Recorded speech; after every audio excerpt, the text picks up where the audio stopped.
Hi, everyone. I'm Talia from Healer Collective, and together with EO Products and Aurana and these lovely panelists, we are hosting this small group on healing systemic racism. And really, this came about because my company, Healer Collective, we represent top practitioners in the healing and wellness space. And as a white woman, with everything going on right now, I want to be helpful, but I don't really know how.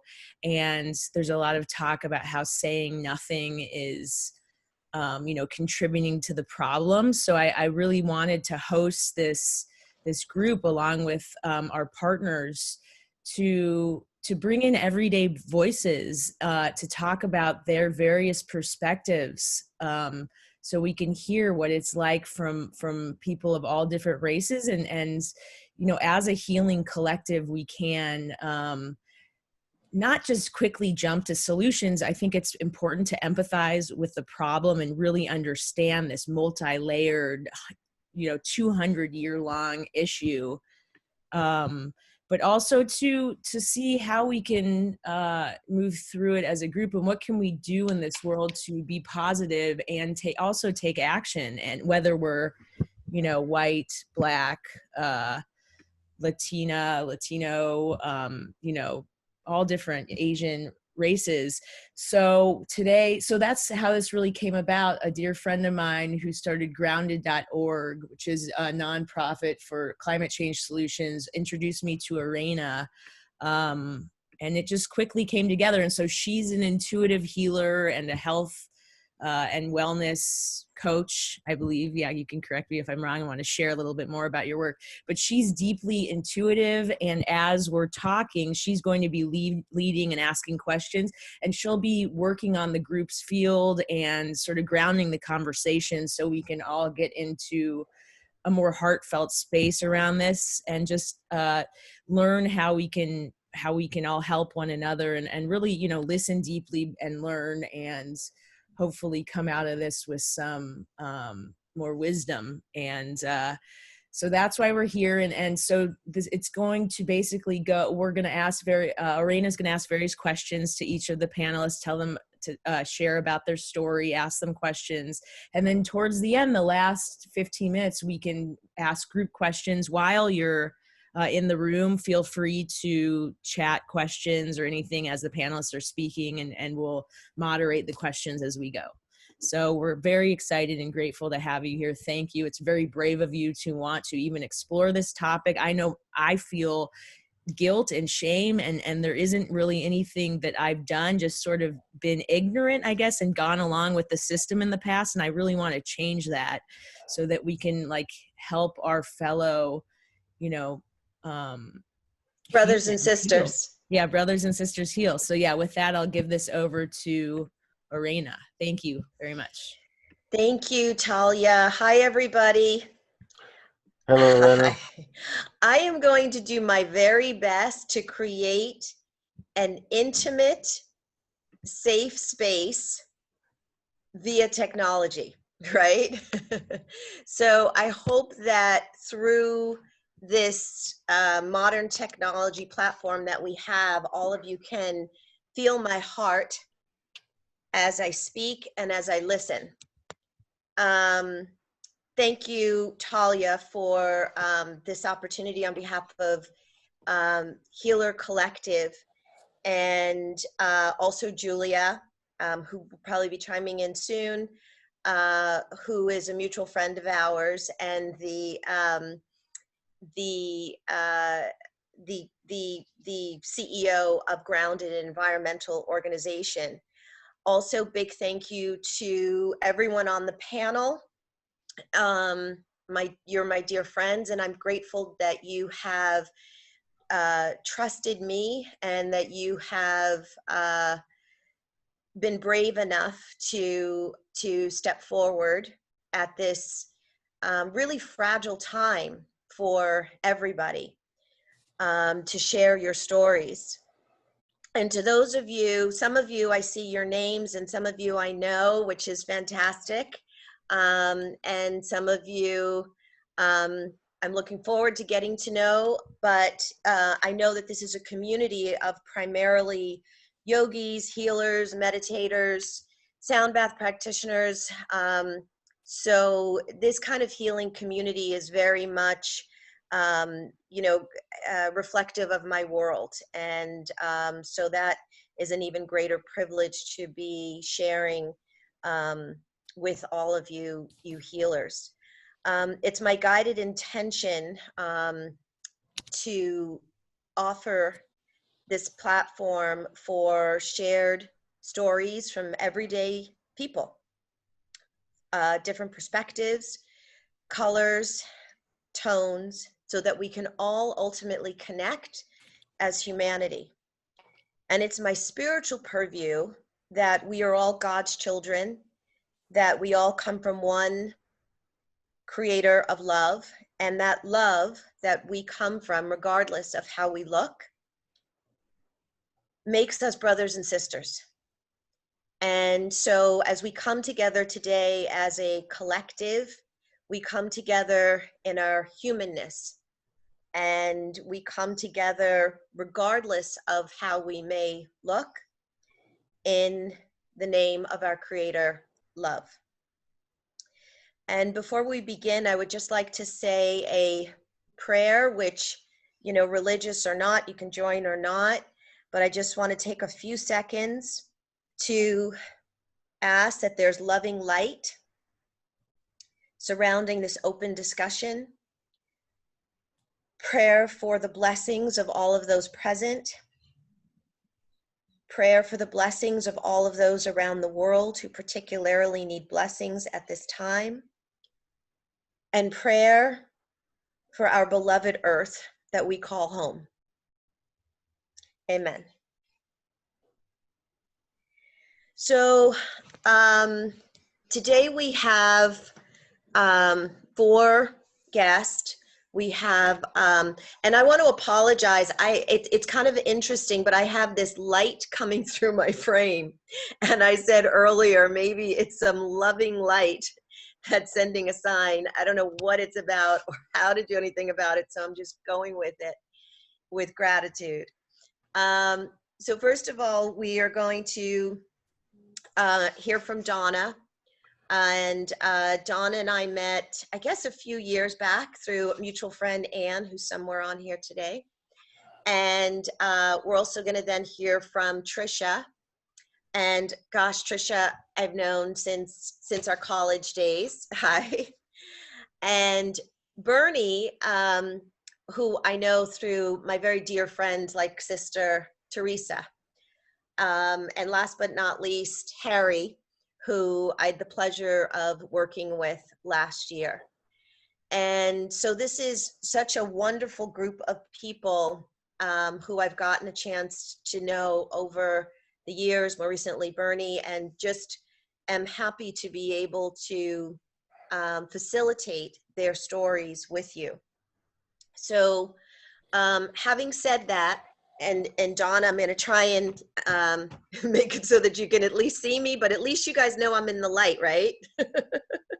Coming from love in the light.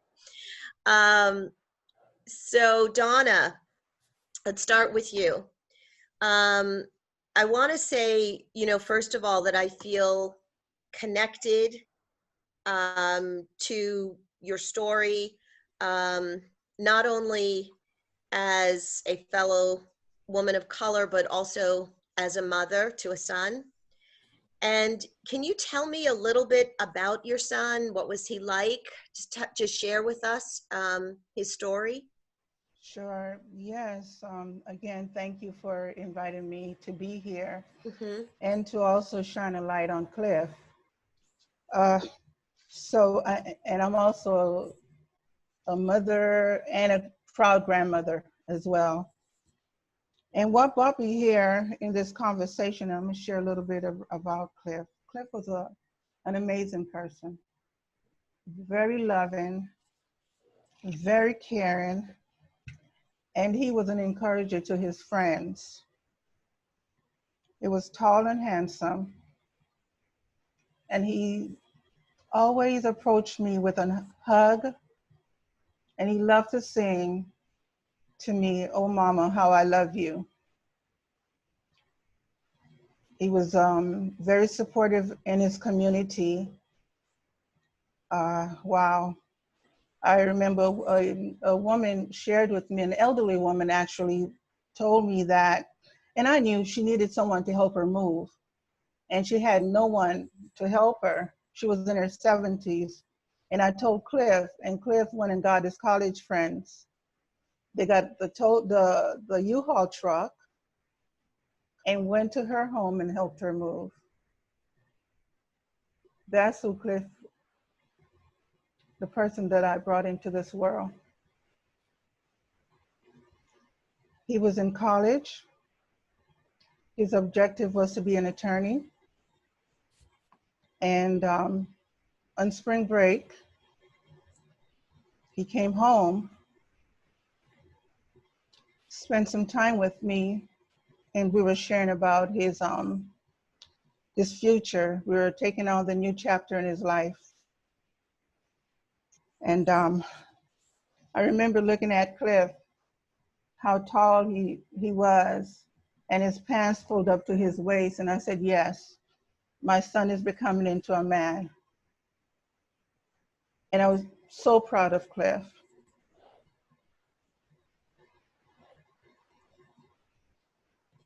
He was a great person. He was an amazing human being. And I'm not just saying that as a mother. How his friends share this with me as well.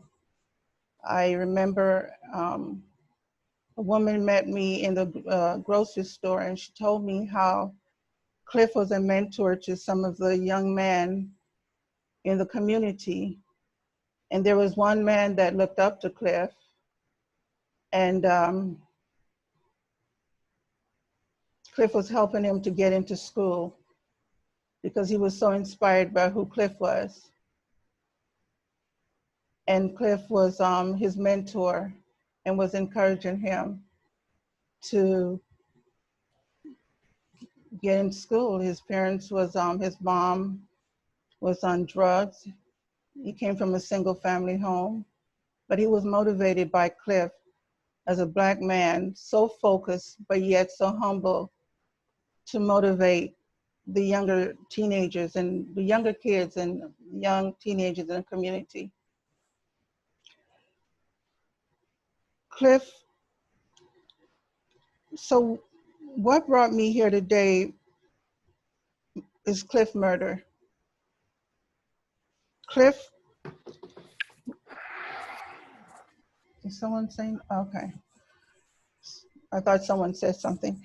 So yeah, so what brought me here today, my call for action is actually the murder of my son, Cliff, and why I'm here today. And around that, my case for action is violence prevention and safe community and justice and self-care. And I remember when Cliff was home on spring break, sharing with me his challenges and how hard it is to be a Black man. And this was based on the challenges that he went through, you know, moving towards the next chapter of his life with looking for a job, going out and getting his own apartment, and the challenges that he faced on campus. And he hugged me, and while we were talking about the next chapter in his life, he said, "Mom, you just don't know what it's like to be a Black man." And he hugged me. And also, he said, "You know, Mom, I've been harassed on campus by some of the school guards. And one of them told me, I will make sure you'll never graduate." And so in this climate of this conversation, it really triggers me to take action. And it reminded me of the day when he, you know, when he was sharing this story with me, and as well as sharing his future, sharing, you know, about around going to college. And as he walked towards the door that night, turned around and looked at me and said, "I love you, Mom. I'll see you tomorrow." I said, "I love you too, son." And tomorrow came with a call that no parents should ever got. Here, one day we were planning his future, and the next day I was making decisions and laying him to rest, shopping for a casket. Yeah. And pretty difficult. I Yeah. mean, words cannot express the pain in that moment. And then when the detectives told me that he found out Cliff was a mentor in the community, that also touched me. The difference that he was making within the community.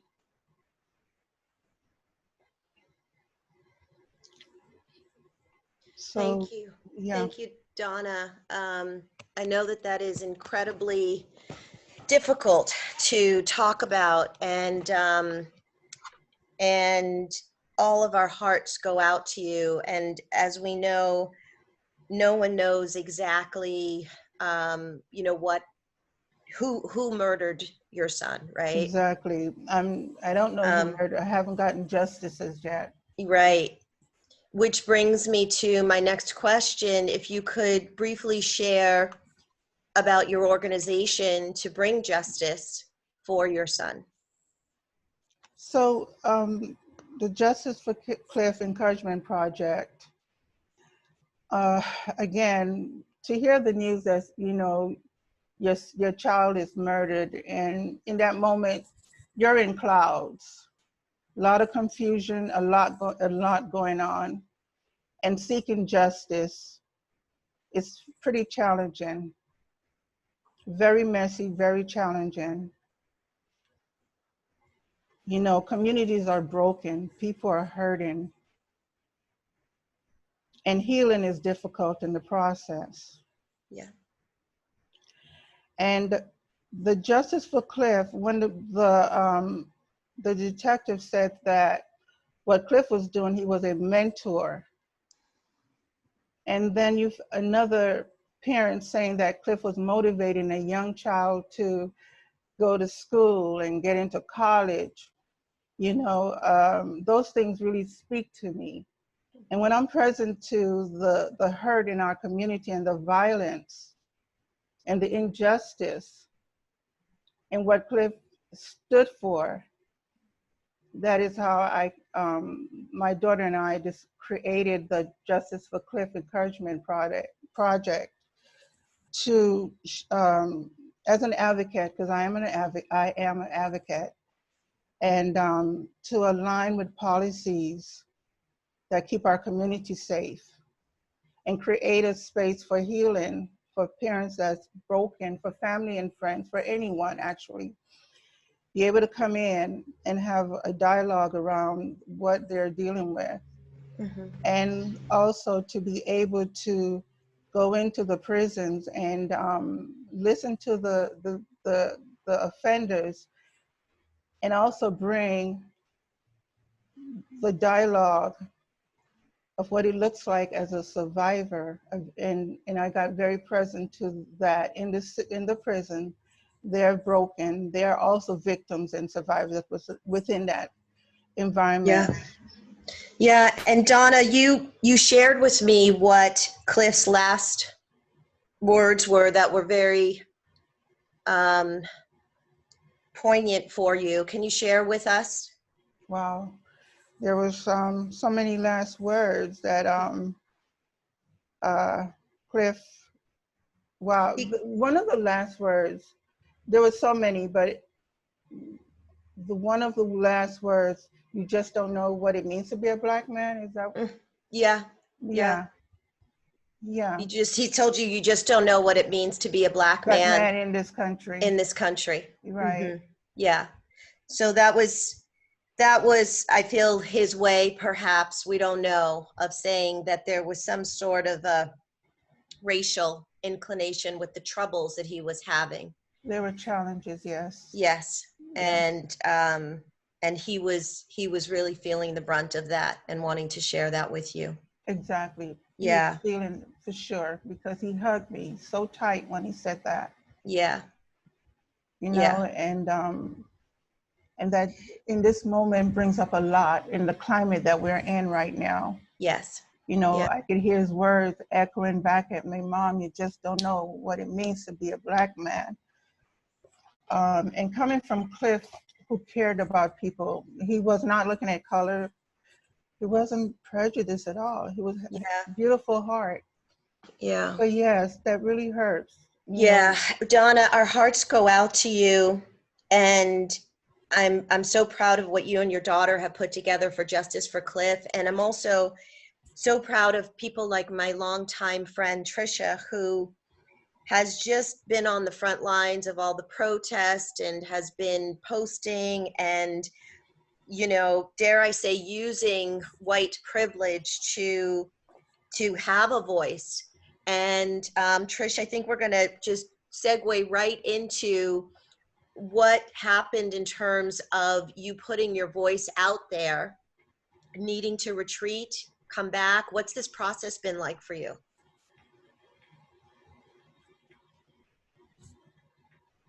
I think you need to unmute, my dear.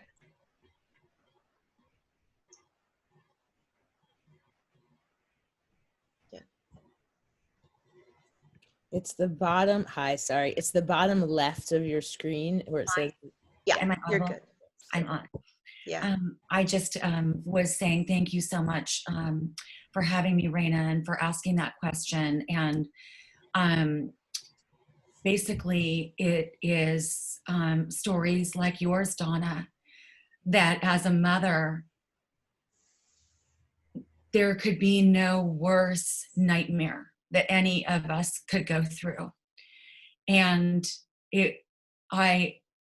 I see that it is by the grace of God that you have been able to have grace and strength to take what was so wicked and turn it to where change can be made and Cliff's memory can be kept alive, and the values that Cliff had, justice and kindness and encouragement and lifting up others, that will go forward. And it's stories like that that break my heart. And I had an incident that was just, I won't go into it, but it was a scintilla of where I saw police brutality. And it actually happened to me, but I'm alive. And it opened my eyes and it changed me to say, if this can happen to me, when I was a recent graduate of USC, a white upper middle class woman, it opened my eyes to see how prevalent and how grievously rampant with impunity this kind of brutality happens. And so my spiritual eyes have been very keenly opened to murders and all of the brutality and the racism that we don't even hear about. Nowadays, everyone has a camera. Everyone has a phone. So a lot of the brutality can be caught on camera. And in a way, there's a good that comes from that, because then the general public cannot be asleep anymore. We're very aware. And because of just my spirit being very empathic, and like you had said, Raina, I see my fellow brothers and sisters. And so when something evil happens to them, I can't close my eyes. Yeah. I do believe in the phrase, white silence is violence. Mm-hmm. And I firmly believe that you cannot be neutral. You cannot be silent in the face of evil. If you are, you're not neutral. You are acquiescing. And so my my spirit is just ignited. And so on the one hand, I feel very activated to protest. My son and I, we went to the Long Beach March. And, I hate to say it, but I didn't think about COVID. I thought, Lord, your will be done, because I need to add my voice to the voices crying out for reform. And so, as you know, Raina, I've just, part of me also feels a little frustrated, a little impotent, because I fervently want change. And so there's a saying that I saw that was posted by an amazing influencer, B. Scott. She's a beautiful woman of color. And I reposted it. It said something to the effect of, some of us are posting on social media. Some of us are protesting in marches. Some of us are giving to organizations that protect people of color. And it said, how did it say? It said something like, a revolution has many lanes. Let's remember to be kind to one another as we travel in the same direction towards reform. And let's just keep our feet on the gas. And I think I loved that, because I shared with you, Raina, that I did get a little bit of pushback from some people, just from things that I posted. For example, I researched. I think it's important for us to have conversations with all of our friends that are uncomfortable and that can challenge ways that we might be contributing. Yeah, absolutely, Trish. And, speaking of that pushback, what I really appreciated was how you were able to sort of come back, in spite of the fact that many people right now are losing friends for speaking up. They are, putting themselves in uncomfortable and awkward situations, that can be very difficult. But to have the courage to get back up and to push forward like you did, it just, it means so much. And we need more people like you, with your passion, with your energy and your desire to want to seek change, to show up in the way that you do. And, I want to segue now to Bernie, if it's okay, because I know, Bernie, we talked a little bit about you're a young guy, but your story carries some old wounds. Your story carries what many Blacks and Browns have been enduring for decades. Can you share with us a little bit about your experiences, your wounds, if you will?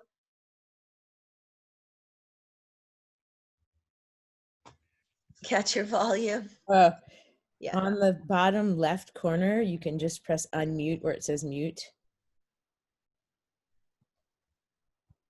I can't do it for you, or I would.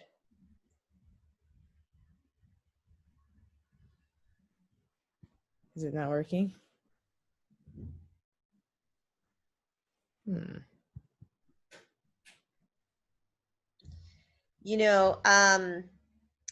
While we are waiting for, oh, there we go. Here we go. Okay, great. Thank you. Got you. Hey everybody, like she said, my name is Bernie.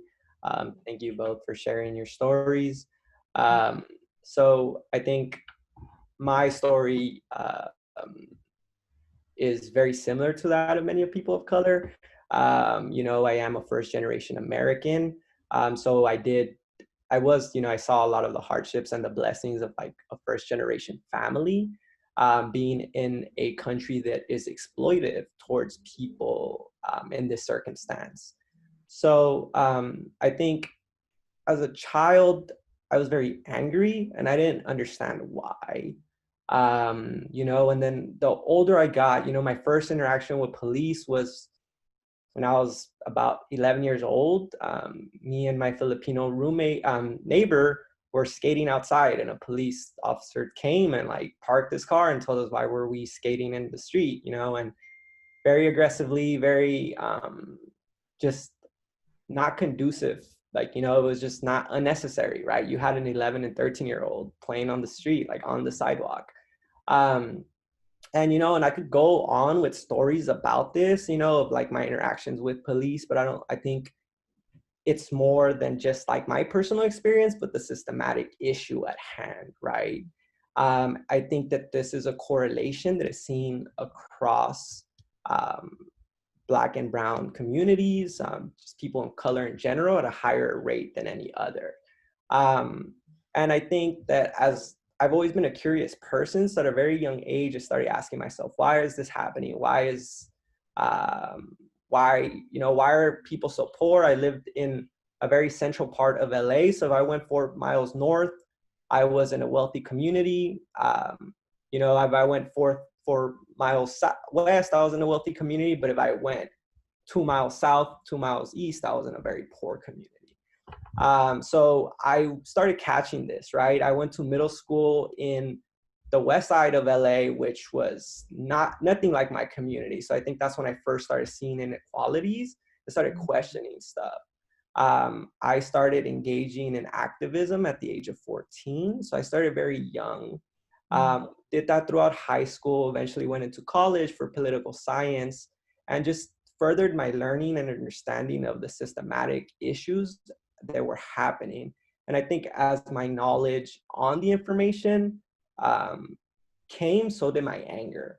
And so I was extremely angry. I was very anxious, right? And I was angry at the system, and I was anxious about the circumstance I lived in. I didn't live in the safest of communities, right? I couldn't wear both of my headphones. I remember doing a map in 9th grade where they had us paint and write about where we felt safe. And my answer, my only places I felt safe were in school and at my house. That meant that if I was anywhere else, I felt unsafe. So I think, you know, that kind of pushed me and propelled me to want to major in political science, to continue my activism in college. And the more information I got, just the more stressed I was, the more angry I was. And it eventually triggered a physiological change in my body. You know, it brought up an autoimmune disease that I had suppressed, which was alopecia. So I lost all my head. At some point, I had no eyebrows. And prior to that, I had long hair from 11 years old to 25. So it was a loss of identity in many ways. I was known as, oh, the guy with the long hair. Oh yeah, Bernie, you could see him. Like, my hair was literally down to almost my hips. So it was big, it was curly, so it was very noticeable, right? And I think within that process, I hid from my friends, I hid from my community, causing me to feel very powerless because I wasn't engaging in these systems that were oppressing us. So I fell into like a very pretty severe depression. You know, like I wouldn't go out, my friends would invite me, people would like, come protest, you know, come just hang out, come do something, and I wouldn't. You know, I would just, no, I'm okay. And that process in myself made me, and then when I was in that place, I was really fortunate to have a very strong community that helped me build habits to get myself out of that, right? And to understand that self-care in many ways is important and a vital part of activism, right? A lot of older people in my community who were involved in activism had explained to me that they might have not had an autoimmune disease be triggered by it, but a similar experience with being burned out, being angry, being upset, and just powerless. So after that, I just became very vocal on the importance of self-care. And in your activism, I have been able and really fortunate and privileged to do things from teaching in prisons to working on state campaigns, working with men's circles across the state of California. And I think the reason I'm sharing that is because I do speak with these men. I do work with a lot of men in my community. And I think that I really focus on like, it's not this evil, right? It's not this unknown factor. There are systems in place that are creating these material conditions for people. And I think that's something that I advocate within the healing. it's really unfortunate that many spaces are profiting and commodifying our pain of the system, right? You have people who like, yeah, so like, there's a market for everything in a capitalistic society, which allows individuals to, like I said, just capitalize off of our pain. So I'm very intentional of making sure that when I engage in these circles or engage in these groups, that they're free, that they're accessible, and they're predominantly people of color. So with that being said, I think that my advocacy where I'm at now, I work with the school district, I still do a lot of community work, but I make sure to have an emphasis on, meditate, but also go vote, do yoga, but go protest, do whatever you need to do to connect to your sound bath, but also read, Black and Indigenous women's literature. And I think that is sometimes lost in the healing world. So I think that was the reason why I really jumped in this opportunity, because I'm all for love. I'll take anybody's love. But if your actions aren't reciprocal and they're not doing anything to improve the community of those who are less vulnerable, what are we really doing? I'm a very firm believer that we need to heal ourselves, but we can't heal a system that was designed to oppress folks. And I think that is something that many times is not brought up in these spaces, right? It's very important to understand that we can't, we could heal ourselves to a certain extent, but until we are liberated from the material conditions of our society, Black and brown people are going to be hurting. Poor people. Yeah, no, thank you so much, Bernie, for that. And I think you're absolutely right. The psychological impact of what Black and brown people are going through, and I've seen this in my own family in terms of my own, Black and brown people in my family, and how they have really had to deal with so much psychological and the physiological impact, and that does require healing. I think that one of the reasons why you're able to have made the progress that you've had is because of the healing that you have been able to be exposed to. And you're absolutely right. The healing community has an opportunity to extend that to people of color, even more than they already are. Harry, what amazes me about you so much is that in spite of all of the pain and the anger that I know that you have, that you're feeling now and that you have felt over the years through so many of your experiences, what amazes me about you is I've always seen you as such a gentle giant, just such a gentle soul. And yet I know you've had some really tough experiences. Would you share with us your experiences and what this current racial uproar has really triggered for you, what it's made you feel?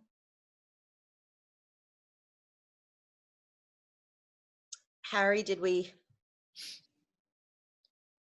lose you, or you with us?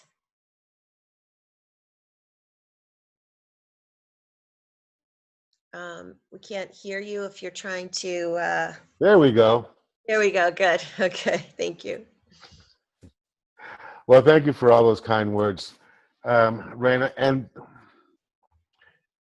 what I've seen, one of the advantages of being the senior citizen, the resident senior, it just means you've seen a lot of stuff, things that have happened around you. And that's true. I began in the civil rights activism by accident in '64, either '64 or '65, can't recall which. My stepfather was on his way to Georgia, and I was going to catch a ride and stop in Louisiana, visit my mother's family, because that was where she was from. My first day there, Alexandria, Louisiana, I went for a short walk. and I passed a Walgreens drugstore. Make a long story short, I couldn't get served. And every time the server would pass by, I would say, excuse me, pardon me. Nothing was happening.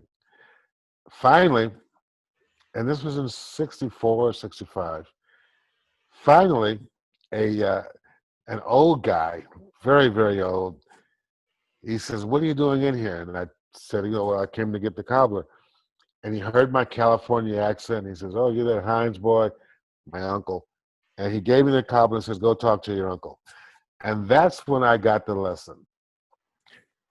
You're from California, Sonny, and there are things you get to do and things you don't get to do. And after hearing the list of things that I didn't get to do, I was ready to go back to California. So he called my mother, and she says, well, let me get back to you. She says, I think you should stay and see what the other side is like. Mm. And I wound up getting a job for Louis Berry, an attorney. And all he did was fight civil rights cases. And while I was working with and for him for 3 months initially, I saw things that I never even imagined. There's a tree outside of Alexandria that's called the hanging tree. There, the black people who lived there lived in places that would be condemned today. The treatment that they had to withstand was unbelievable. I'm seeing this as a kid from California who lived in a rather not rich but plush life. So I'm suddenly dumped into this situation, and it is absolutely blowing my mind. When the summer was coming to an end, I asked my mother, please let me stay here. I want to go to school here. I want to go, blah, blah, blah. It took a while, but we convinced her. So I wound up being there for a year. During that year, as I worked for Mr. Berry, I saw one man who was charged with raping a white woman over here. We proved it was impossible. Within a week, he was charged, tried, and hung. So many of these different experiences. One of the last ones I had, we served the Rapids Unified School District a desegregation lawsuit, and I was allowed to be the one to take it to the Rapids School District only because Mr. Edmonds was out sick or whatever. And Mr. Berry said, take this over, give it to the clerk, and leave. Don't say anything, don't do anything, just hand it to the man and leave. Well, I handed it to the clerk, and he said, well, what is this? And he had a little smirk on his face, and I said, you're being sued. And he heard my accent, that California accent. He says, you're not from around here, are you? What's your name? Where are you from, boy? And then I got a little stupid, and I answered him with a smart answer. Anyway, I left. By the time I got back to Mr. Berry's office, it couldn't have been more than 15 minutes. He said, what did you do? It appears that once they found out I was from California, that changed everything, because now I'm considered an outsider, or as they put it, an agitator. I was back in California within 24 hours because they threw some kind of a bomb, incendiary device, into his office, and I had to leave. I've seen so much more than I'm just sharing now, for the brevity of time. But all of those things, when I got back to California, I thought I had tucked them safely away, deep in my soul, deep in my memory banks, and they were forgotten about. Until one day, I was attending the University of Phoenix, and I was called upon to write a paper regarding affirmative action. And all of these memories and all of these issues that I've seen over the years, including me getting stopped by the cops, including my brother, who's 5 years older than I am, but we moved into this neighborhood that was all white, and he had to fight every day just to get to school and to get home. I was kicked out of Audubon Junior High School for a similar reason. All these different things, police stops and searches, and it came out as I'm writing this paper. And I wrote a paper at a lightning speed. Seems like it was superhuman. And when I was done with it, right around midnight or so, I said, well, I gotta go back and edit this because I'm sure I put some language in there that shouldn't be. And I decided to leave the language in. And I went to sleep, and I went to class the next day, and I turned it in, reasonably sure I was gonna get kicked out or something. And it wound up being published by the University of Phoenix. That is not the point. The point is how these memories can manifest themselves at given times. It was fine from that day on. I was at UOP in the 80s. It was fine until this recent rash. And what my theory is, this young man, Mr. Floyd in Minnesota, when he was murdered, I think it caught the collective attention of the planet. People had heard about this, had even seen it, whether you're in California or Nevada or Florida, if you're white, black, or sky blue, you've heard these stories. But this particular one was the perfect storm. It happened at the exact right time, and the population of the planet erupted. And I was no different. I was furious. I'm still not a happy camper. I'm determined to help change this planet, to change this country in particular. I have 2 grandkids and kids. They deserve a chance to have a planet that's going to sustain itself, and people on the planet occupying this planet who can find a way to get along with each other, if not love each other. And that's my story, and I'm sticking to it. Thank you. Thank you, Harry. And, you know, you had shared with me that witnessing police murdering a black man so early on for the first time, I think you said at 14 or 15 years 14 old. or 15. Yeah, and seeing it again all of these years later with George Floyd and with everything that's happening on camera, it just brought up all of those, you know, those feelings, those memories that, you know, the difficulty of that I know that you're harboring so much pain and anger, but you've managed to maintain such a gentleness about you.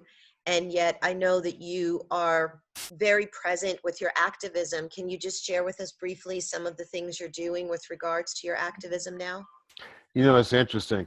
I've seen, before Mr. Floyd, I've seen other acts of brutality perpetrated on black men, especially black men. And I would see it and I would not see it. There was something about this case that made it the tipping point, the straw that broke the camel's back, if you will.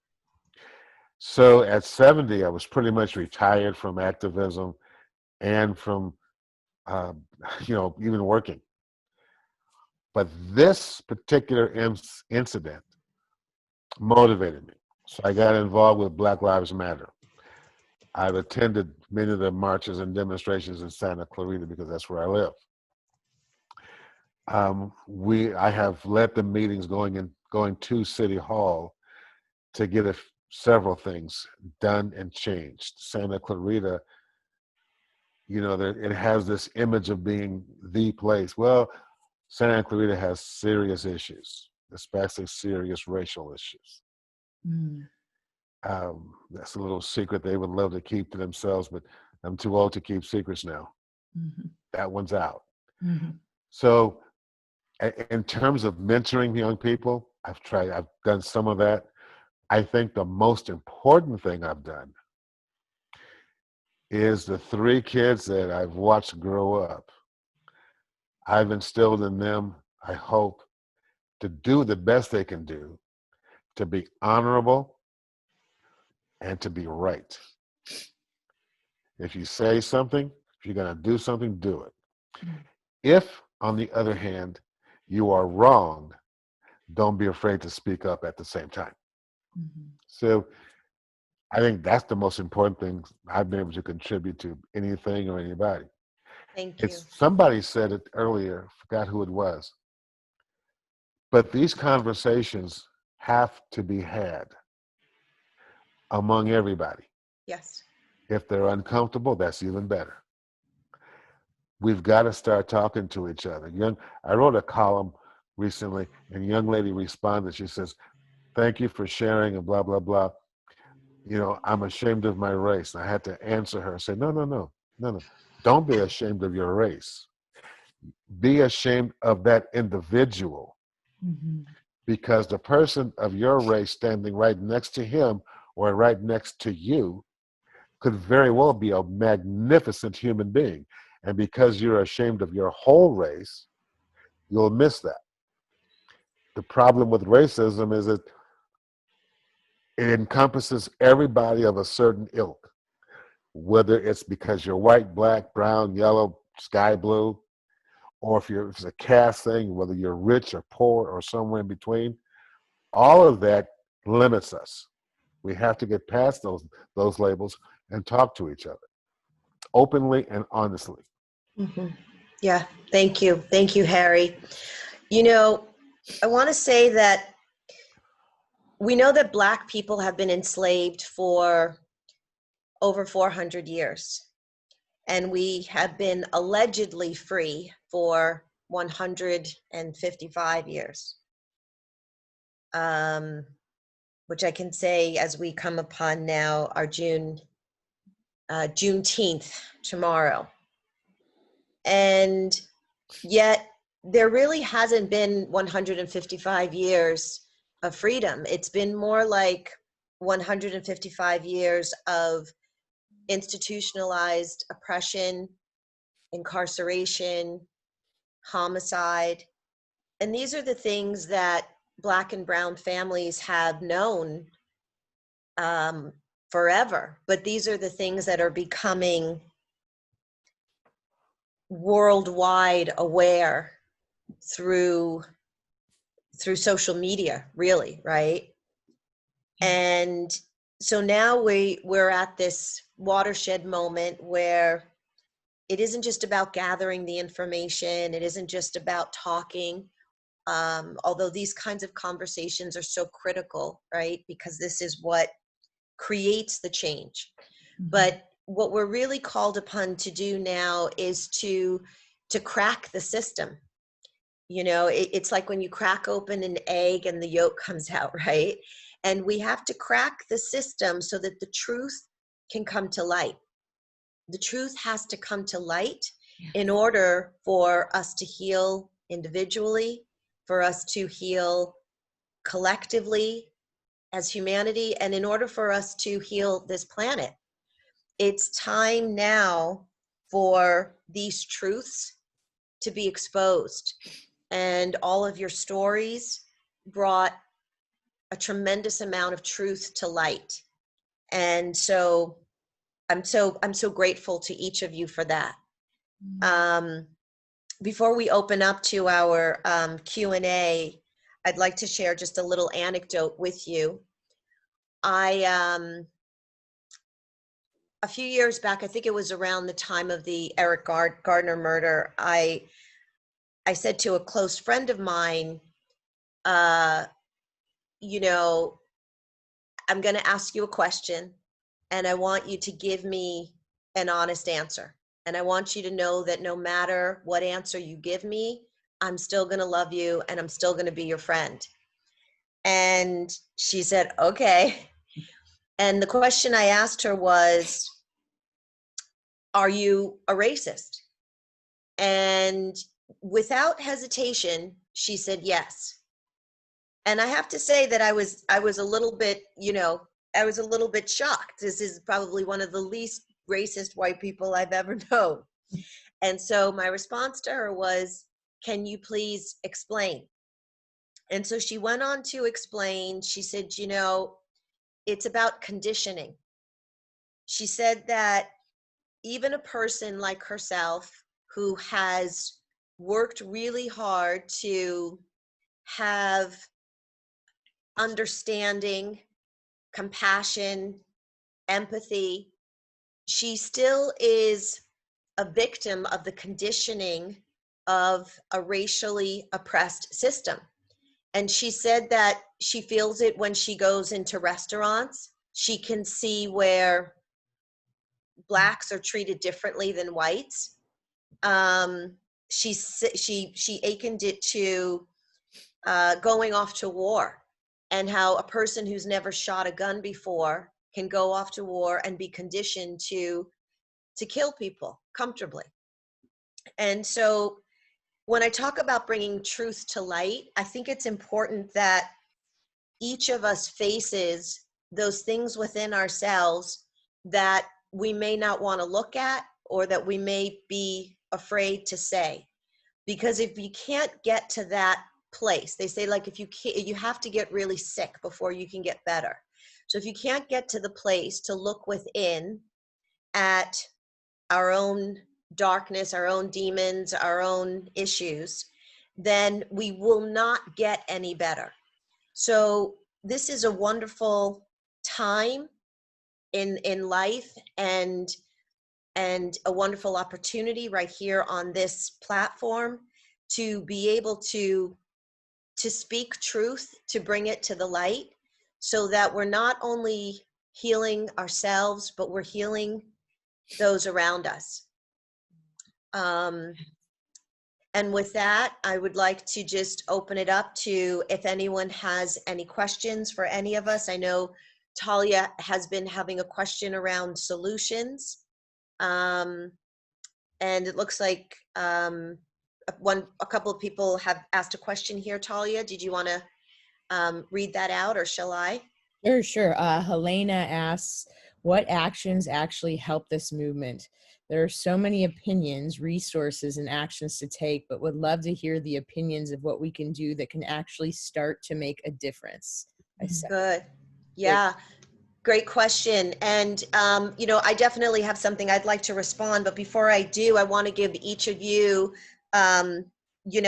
just a quick minute to share what you individually see as an answer to Helena's question. Let's see, Harry, we can start with you, and then go to Donna next. The one of the most important things is, if you find a group or a candidate, actively support it.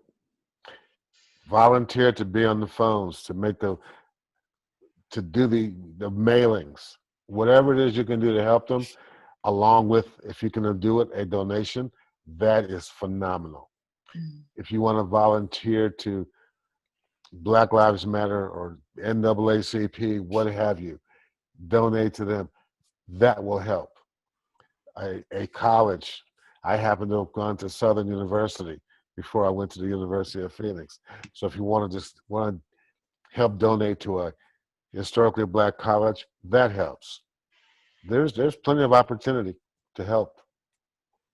Yes, thank you, Harry. Donna, do you have anything you'd like to share? Yeah, to me, to be able to look within with integrity and to commit to listening to the impact that's going on in your community and see what it is you can do to make a difference. Again, like volunteering, reaching out and calling, donating, just making call to your local politicians as well, and be informed about the policies that we're voting on. Mm-hmm. Because there is an impact when we're not informed. Yes. And again, being a survivor, for me, is not even worthy of shining the light on. Because being a survivor, it brings me to tears every time I think of my son being murdered, my 22-year-old son being murdered. However, taking actions, shining a light on him, to keep my community safe and have people in action, that's what really matters. Thank you, Donna. Trish, anything you'd like to share with us? Can you hear me? Yes, absolutely. I have been in the role of learner during this circumstance. I have wanted to hear, what can I do to really make a difference? How can this be that cog in the spoke that's going to cause the vehicle to go in a different direction? And what I've been doing are, like you said, Harry, having hard conversations, being willing to have courage to put your head up and ask questions and stand for things that might be unpopular, but it's not about my comfort. And so I have been blessed to learn from my friends of color and research on my own. I do believe that protests and marches, they make a difference. They call attention to the matter at hand. And just even on a personal level, I really believe that allowing us, our own selves, to be affected to where we see one another as our brothers and sisters. Listen, you said that, Donna, just listening to one another, rejoicing with one another, with triumphs, just like, like the dreamers today, triumphs that we inform each other, and lifting each other up is everything. It's the human connection. I can't underestimate that. Thank you, Trish. Thank you. Been very true. Bernie?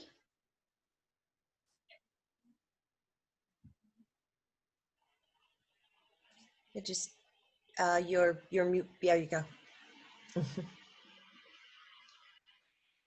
Wait, I think it. Okay. So, Yeah. yeah. So I think there's various ways to help.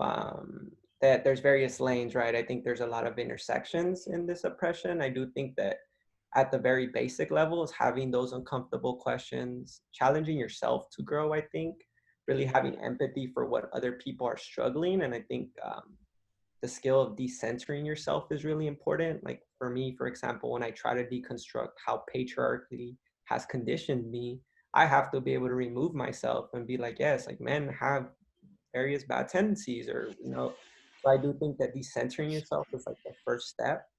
After that is really joining an organization and not being an individual. And I'm really big on supporting grassroots efforts. Today the DREAM Act was renewed by the Supreme Court. That's been 20 years of youth protesting. So how do we donate to these groups now? Black Lives Matter didn't start last year. So it's like, how do we join these very grassroots orgs? And whether, if we can go out there because we're not able-bodied, how do we donate money? How do we learn about this on our own time? And just challenge people around you, deconstruct whiteness, deconstruct whatever identity you have, and how that upholds oppression. Mm-hmm, mm-hmm. Thank you. Thank you, Bernie. So a few things I want to say. One is that this is kind of a very practical thing that you can do. So all white people and non-Black and brown people have to understand that no one knows if you're racist or not unless they know you. So literally, if you are walking down the street, or if you are in a grocery store or someplace in public and you see a person of color, smile at them, wave at them, be kind, because we don't know, right? And in this world, and in this crazy world right now where people are being lynched, where people are being caged, I mean, the cruelty against Black and brown has gotten so out of control that the simple gesture of going out of your way to say hello and to be kind can go a long way. Secondly, when it comes to organizations, corporations, seek to hire people of color. Look around you. If there are not people of color working within your organization, speak up about it. Allow Black and brown people who have only been allegedly free for 155 years an opportunity to catch up, right? And allow them to do that in a very significant way. If you want their talent, their voice, their energy, pay them. Show them a respect at a level in organizations and in corporations that basically white people have been getting for hundreds of years, right? And then also I would just say that, when you have an opportunity to as many people have said today, speak up, protest, post, even lose a friend if you have to, fight for the cause. Know that if the situation was reversed, your Black and brown brothers and sisters would be stepping up for you. And we appreciate you. We need you. And in any little way and in any big way that you can show support, it's critical. Because like I always say, sexism doesn't end unless men end it. And racism will not end unless the majority white race ends it. And it gets to a point where there's only but so much a person of color can do. And I think it was in Toni Morrison's 1975 speech, he said, the actual faction of racism is a distraction. So for most people of color to be able to just go to the grocery store, go to work, raise your kids, live your life, on top of that, deal with systemic racism, it takes you into, now you're almost having to like do double the work on an everyday basis. So whatever you can do, with all of the wonderful things that everyone has already suggested, I just want to encourage you to please continue to do, and know that it's needed and it's appreciated. Also, just to say that right here in our group, there's opportunities, right, where Donna talked about Justice for Cliff, whether it's her nonprofit organization to be able to step up for, or other nonprofits that may be in need. Here's opportunity, right? Bernie talked about growing up in a neighborhood that didn't necessarily have the kinds of resources that supported self-care. How amazing would it be to see as many yoga and meditation studios in neighborhoods that are lower income and minority based as we do see in Santa Monica or San Francisco. Tricia talked about how she feels, connected to want to help and to constantly want to do more and to listen. I think, let that be tremendous inspiration to anyone listening, because her passion and her empathy is so honest, right? And it's so real. And she doesn't just show up to speak. She actually puts her money where her mouth is, and she shows up with her signs. And she says, forget about COVID. I'm going for it because this matters more. And so, whatever you're getting out of this day, when you listen to, Harry speak and how he is, he's one of my oldest, youngest looking friends, right? Whatever he's doing at his age and his stage, allow that to be an inspiration, and seek to support these organizations like he's involved in, like Black Lives Matter, NAACP. There's so many things to do, and I'm so gracious when people reach out to say, what can I do to help? Because obviously I can get very long-winded on that one, and I'm so happy that you asked that question and everyone had a chance to share.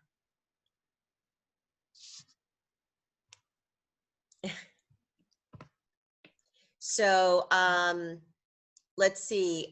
So yeah, so Ayana, you know, made some notes to us for everyone. Harry Reid also mentioned supporting Black business.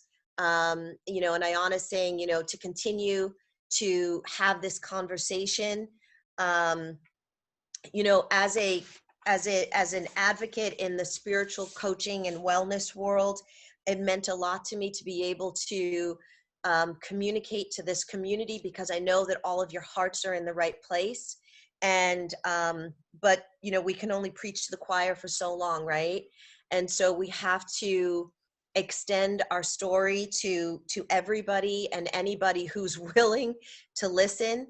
I'm putting a little note in the comments here because I have an online course that helps to advocate intuition, but which is so critical at this point, but also advocate spiritual growth. And so I want to offer that to anyone listening today at a 50% discount, just to feel welcome to email me. It seems like we may be culminating on time, and I want to thank you know, Talia, for this opportunity. Every single one of you panelists, Donna, from my heart, Trish, Bernie, Harry, everything that you said today, everything that you spoke was so empowering, so insightful, so purposeful, meaningful, and necessary to the greater cause. And we will continue to fight on in every way that we possibly can. Sending all of you peace and blessings.